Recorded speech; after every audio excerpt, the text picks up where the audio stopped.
출애굽기 20장 12절 말씀, 우리 한 절이니까 함께 합독하도록 하겠습니다. 시작. 내 부모를 공경하라. 그리하면 내 하나님 여호와가 내게 준 땅에서 내 생명이 길리라. 아멘.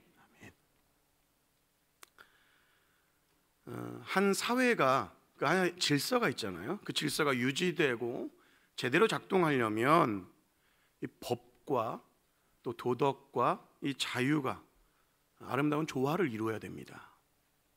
법이라는 것은요, 우리를 보호하기에 있는 겁니다. 하나님이 우리에게 주신 하나님의 말씀, 그 법도 우리를 보호하기 위해 있는 것이죠. 근데 그 법을 주님이 주시는 자유 안에서, 주님이 주시는 그 도덕적인 그 능력 안에서 우리가 그 법들을 잘 지키며 살아가야 하는 것이죠. 근데 우리가 요즘 살아가고 있는 현 시대는 어떻습니까? 사실 점점 도덕적으로 타락하고 있는 것들이 보게 되어지죠. 윤리라는 것이 사실 실종되어진 시대에 우리가 살고 있습니다.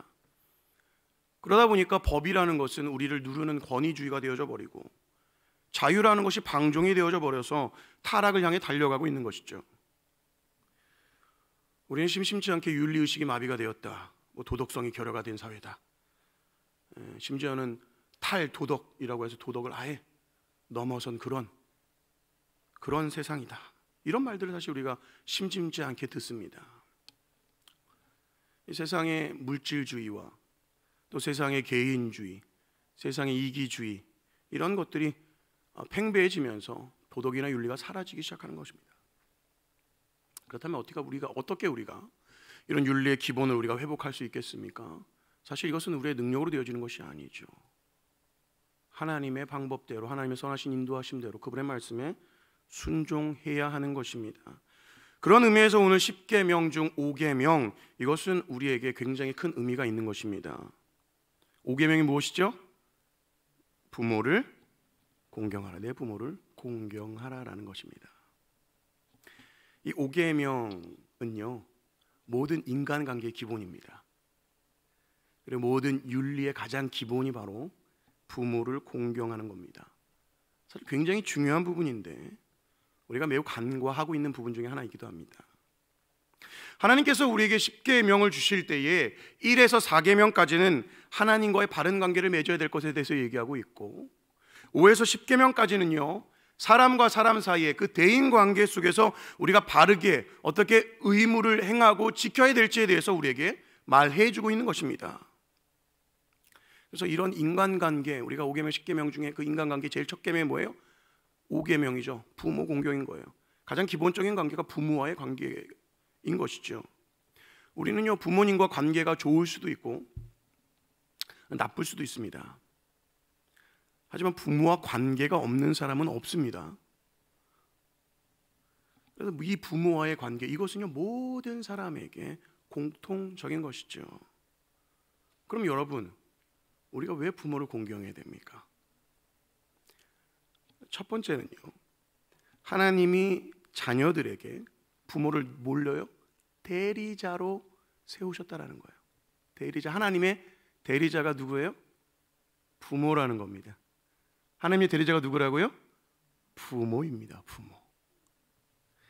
그래서 부모님은요, 우리를 낳아주셨죠. 그 낳아주심으로 하나님을 대리하는 겁니다. 하나님은 부모를 통해서 우리를 이 세상에 태어나게 하셨습니다. 부모는 이 자식을 낳고 키움으로 하나님의 창조를 대행하는 것이죠. 그렇게 우리에게 부모님은요, 우리 자녀들에게도 부모님이 있지만 우리에게도 부모님이 계시잖아요, 그죠? 우리 그 부모님은요, 우리가 가장 소중한 분이시죠. 우리에게 생명을 주신 가장 소중한 분입니다. 그렇기 때문에 마땅히 우리가 그 부모를 공경해야 되는 것입니다. 나에게 용돈을 많이 안 준다고 혹시 불평하고 있습니까?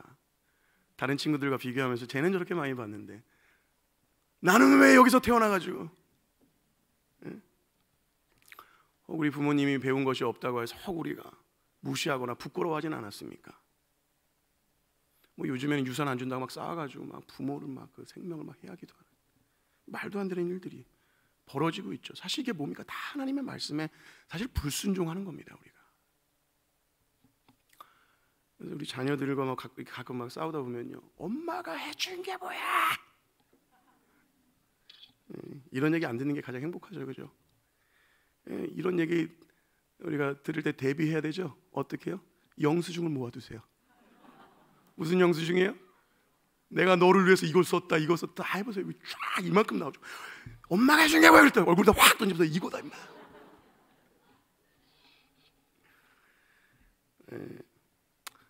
설사 부모가 우리를 낳았다가 우리를 버릴 수도 있어요.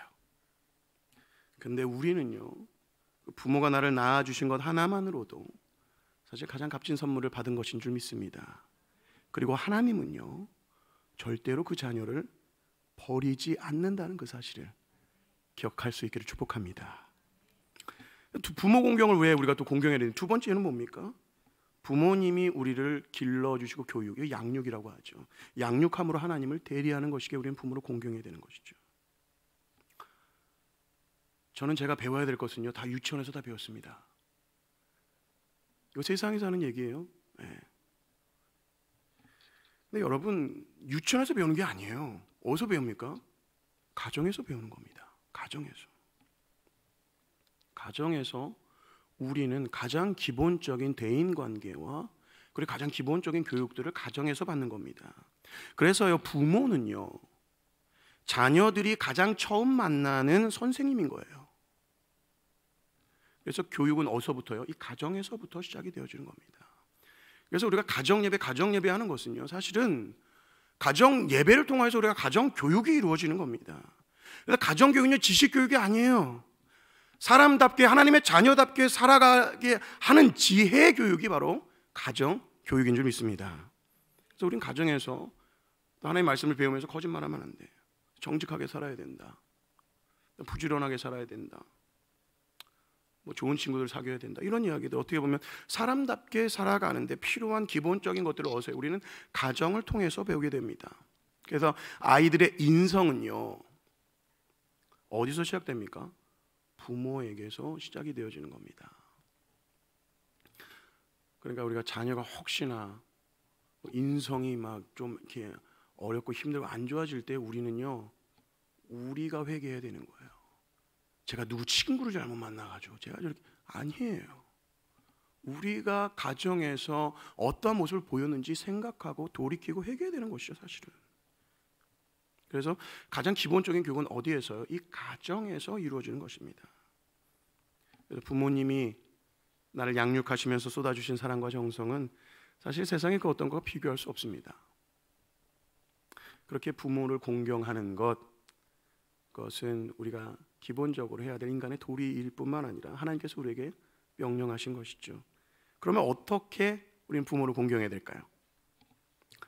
우리는 첫 번째로요, 우리는 부모님께 한번 읽어볼까요? 시작. 부모님을 존경하고 감사하는 것이다. 네.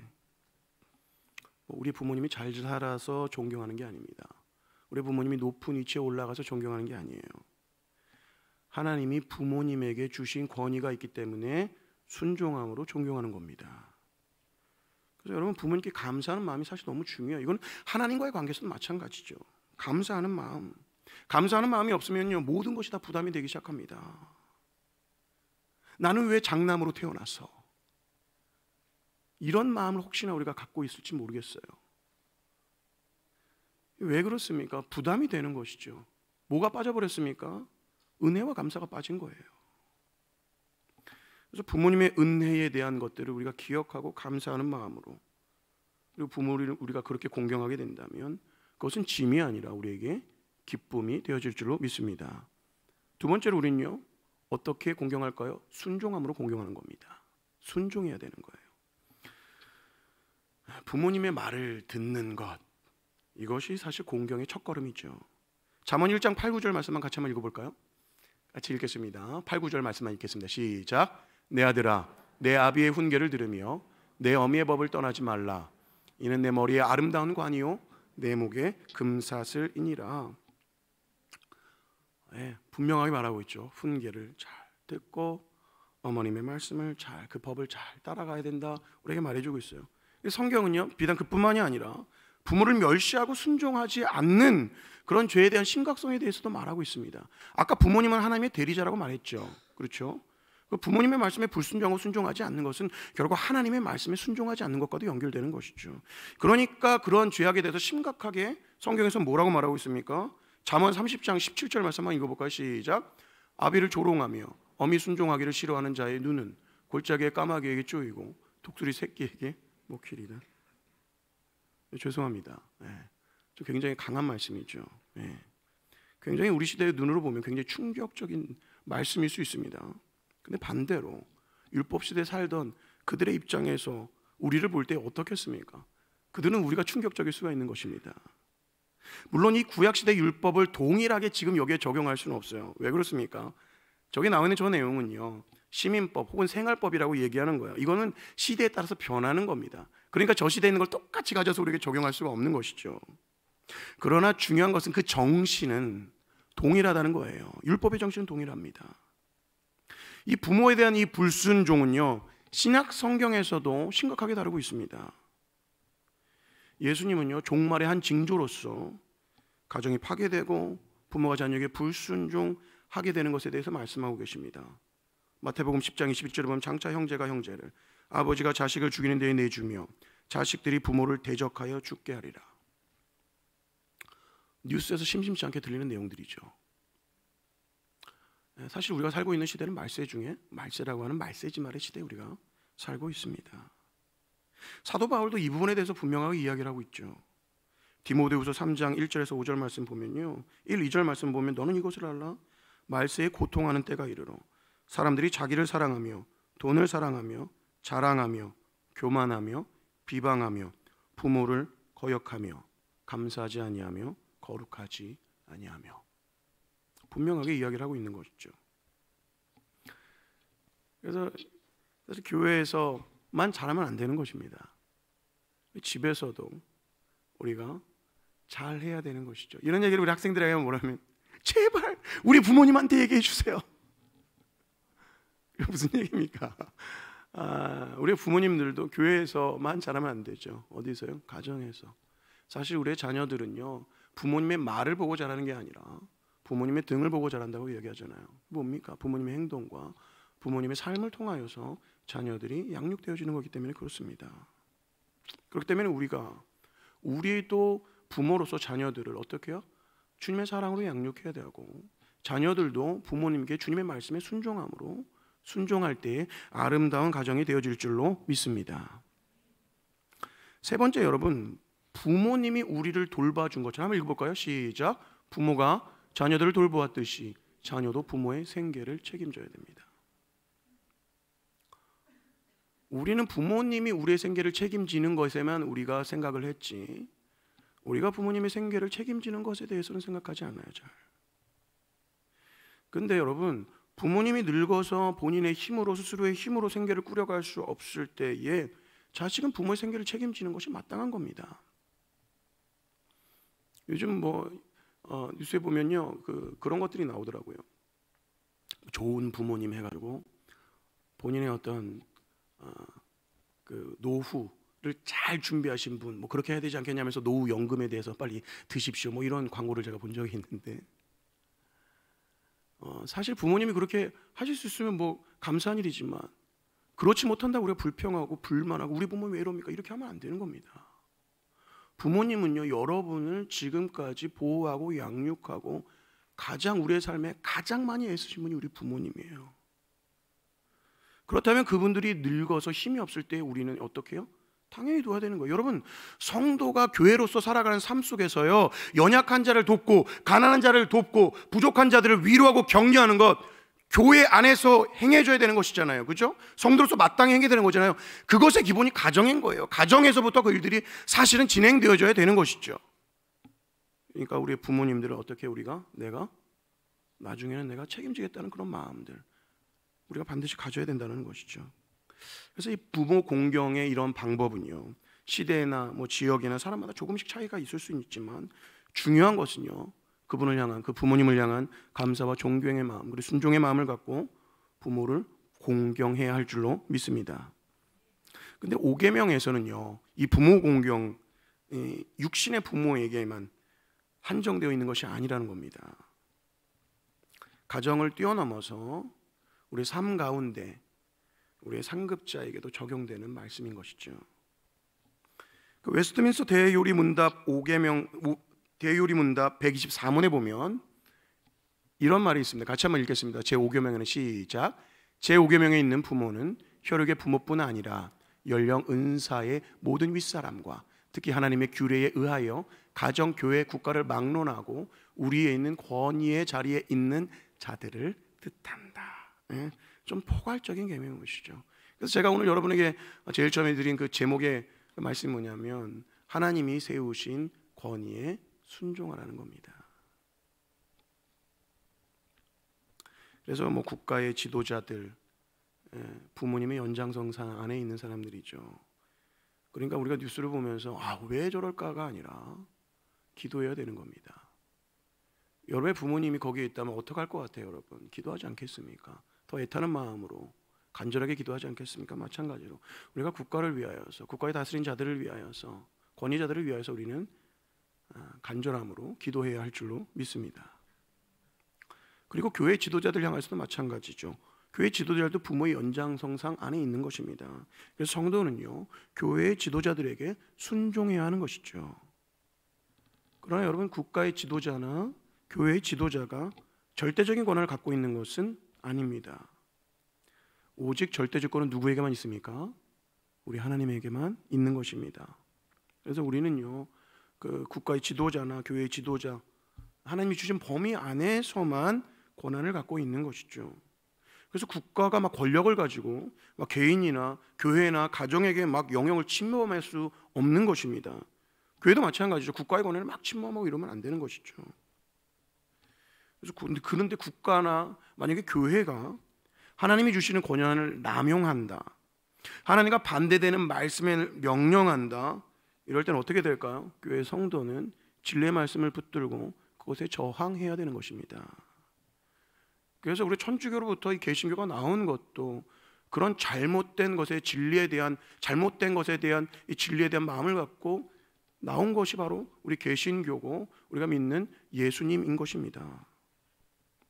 여러분, 베드로도요, 그 당시에 종교 지도자들 향해서 이렇게 얘기합니다. 그들이 뭐라고 하면 너 설교하지 마, 더 이상 그런 얘기하지 마, 복음 전거하지 마, 이런 얘기했을 때 베드로가 뭐라고 얘기합니까? 한번 사도행전 5장 29절 말씀 같이 한번 읽어보겠습니다. 시작. 사람보다 하나님께 순종하는 것이 마땅하니라. 어디에 더 권위를 두고 있는 거예요? 하나님께 가장 큰 권위를 두고 있는 것이죠. 사람들의 말이 무섭지 않은 이유는 뭡니까? 하나님이 가장 큰 높은 권위를 가지고 계시기 때문에 그 하나님을 바라볼 때 우리는 사람들이 두렵지 않는 것이죠. 그러니까 사람들이 반대되는 이야기, 하나님의 말씀에 반대되는 이야기를 할 때 우리는 어떻게 해요? 주님의 말씀을 붙들고 가장 높으신 주의 권위를 붙들고 우리가 행해야 되는 것이죠. 다니엘과 세 친구들도 기억하시죠? 우리 새벽 예배 때 말씀 우리가 들었잖아요. 다니엘과 세 친구들 신상 앞에 절하라는 잘못된 그 명령 앞에 순종하였습니까? 그렇지 않았다라는 것이죠. 다니엘도 그렇게 하지 않으면 어떻게 사자굴에 던져지잖아요. 다니엘의 세 친구는요, 풀무불에 던져집니다. 근데 어떻게 됩니까? 주님께서 보호하시고 인도하시는 것을 우리가 보게 되어지잖아요. 근데 이 5계명은요, 윗사람을 향하여서 아랫사람이 이렇게 해야 된다는 말을 또 말하고 있는 건 아니에요. 부모들은요, 자녀들에게 공경을 받을 만한 의무와 책임을 다해야 되는 겁니다. 교회 지도자들과 국가의 지도자들도 마찬가지죠. 교인들과 국민들에게 공경을 받기 위해 마땅히 의무와 책임을 잘 감당해야 하는 것입니다. 우르시누스라는 분이 계신데 이분이 하이델베르그 요리문답을 작성하신 분이거든요. 그분이 5계명에 대한 해석을 이렇게 했습니다. 이 계명의 의도 혹은 목적은 하나님께서 하급자들과 상급자들 간의 상호 의무들로 지정하신 시민의 질서를 보존하는 데 있다. 상급자들은 하나님께서 다른 사람들을 다스리고 보호하는 일을 위하여 그들 위에 세우신 모든 사람을 가리킨다. 하급자들은 하나님께서 다른 사람들 아래에 두셔서 그들에게 다스림을 받고 보호받도록 하신 자들이다. 뭘 얘기하고 있냐면 부모를 공경하라는 것은요, 상호, 서로 간에, 상급자와 하급자 서로 간에 해야 될 일들을 잘 감당해야 된다는 것들을 말하고 있는 것이죠. 그래서 이 5계명은요, 단순히 부모와 자식 관계뿐만 아니라 모든 인간 관계 속에서 서로가 행해야 할 의무를 잘 감당해야 된다는 것입니다. 사도 바울은 에베소서 6장 1절에서 4절에게 자녀들에게 부모를 공경하라고 말합니다. 근데 그것과 더불어서 부모들에게는요, 자녀를 잘 훈계하고 양육해야 된다고 말합니다. 4절에 보면 너희 자녀를 노엽게 하지 말라고 이야기하고 있죠.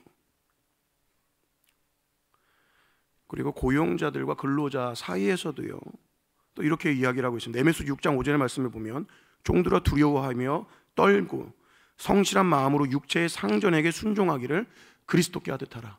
근데 9절에서 상전들에게 뭐라고 얘기합니까? 상전들아, 너희의 상전이 하늘에 계시고 그에게는 사람을 외모로 취하는 일이 없는 줄 너희가 알미라. 하나님 앞에서 잘 하라는 얘기예요. 그러니까 이 5계명은 무엇입니까? 하나님이 만드신 그 사회 가운데 질서 있게 서로가 서로에 대한 의무와 책임을 다 행해야 된다라고 말하고 있는 것입니다.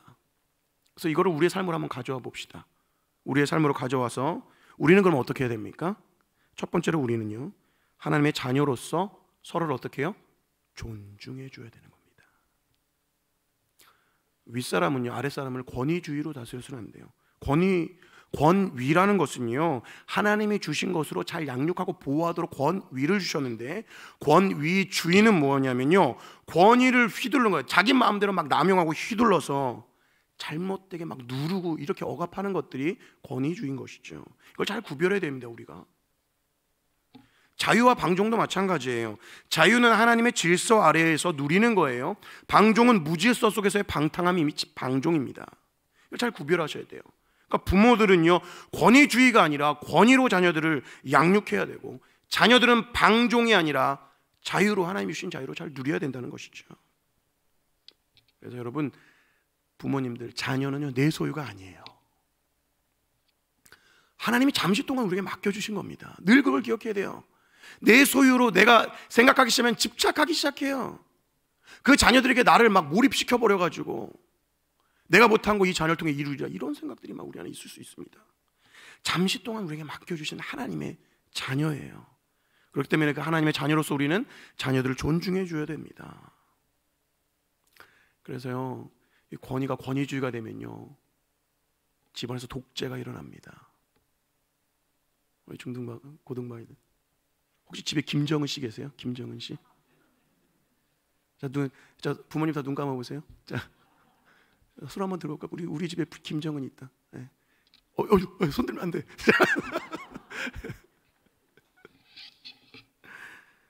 네, 뭡니까? 우리가 하나님이 주신 권위를 남용하게 되어지면 그것이 권위주의가 되어지고, 자녀들을 억압하고 누르게 되는 잘못된 방법으로 자녀를 양육할 수 있게 되어지는 것이죠.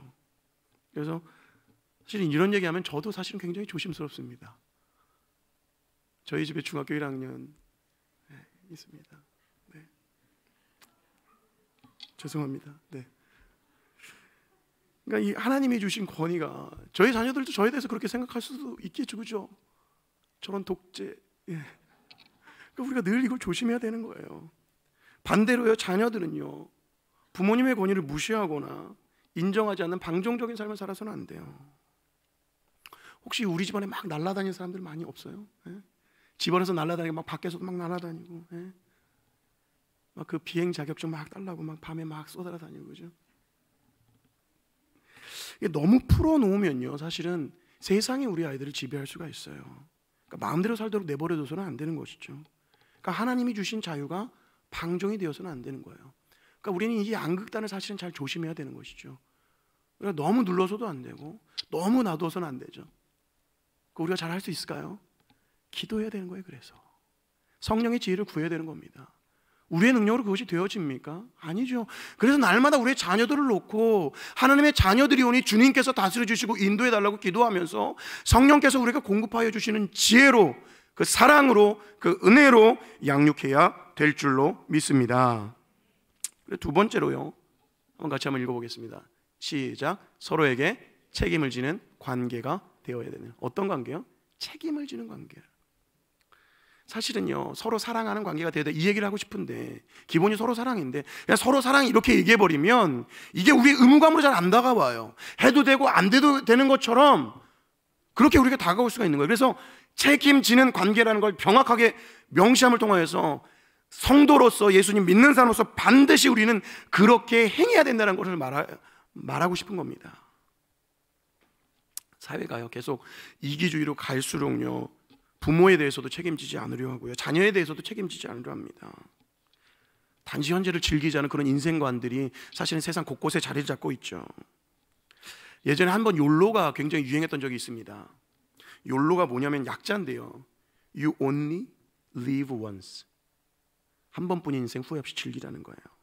현재를 즐기고 불확실한 미래보다 지금 당장의 행복을 추구하라. 좋은 말인 것 같지만 굉장히 무책임한 말이죠. 거기다 누가 이렇게 인터넷 찾아보는데 욜로 쳐보니까 누가 이런 말 써놨어요? 욜로하다 골로 간다. 본인 남편이 맨날 욜로 한다고 주말마다 사라지는 거예요. 욜로 한다고 그냥 사고 싶은 거 다 사요. 아주 자기 애로 충만한 겁니다.